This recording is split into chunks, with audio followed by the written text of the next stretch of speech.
I found the concept of certainly eternal damnation and eternal conscious torment.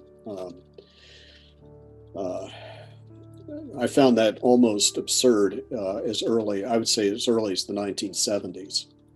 I was already very much a doubter in that. And it could be because of my Anglican upbringing. It was never stressed in the Episcopal Church and Anglicanism. It was there. It's certainly something that many Anglicans believe. I don't want to give the impression that Anglicans are all universalists, but it was never a big part of what I held to be true. The closest I ever came really to a belief in the possibility of damnation would be the possibility of some kind of termination, what people call annihilationism, that in some cases someone could become so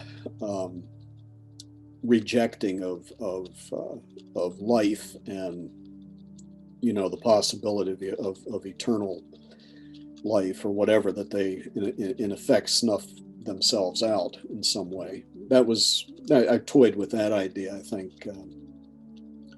But I would say that what has always been more or less, it was as early as, like I say, the 1970s, I discovered, of course, the Eastern Christian tradition, and with it I discovered Origen and that entire controversy and apokatastasis, and I came to believe that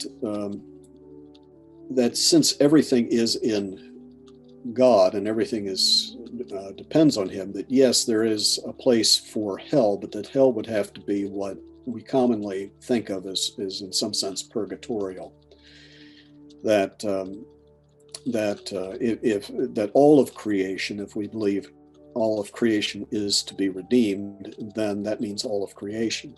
And I discovered those few texts which certainly point in the direction of a universal reconciliation.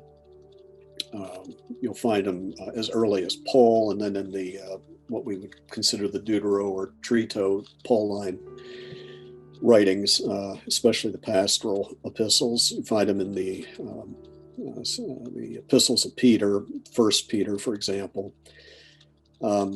Certainly indicators that early Christians were not all of them on board with the idea that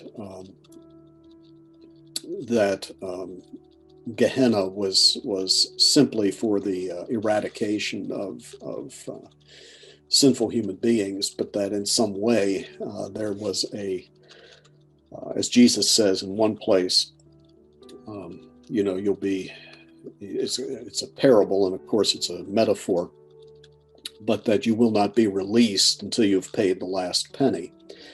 But it's very important that it's until you have paid the last penny.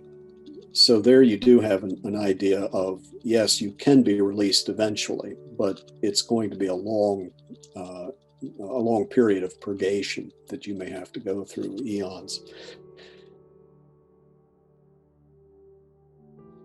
The illogicality of belief in the need for eternal torment is enough for me to reject it.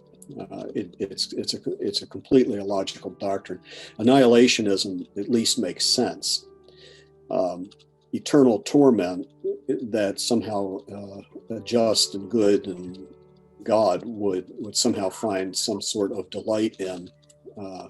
This I find incomprehensible. If I believed that was the God of Christianity, I couldn't be a Christian. So that would be a determining decision for me right there. If that was the only form of belief that Christians held, I wouldn't be able to be a Christian. It's as simple as that.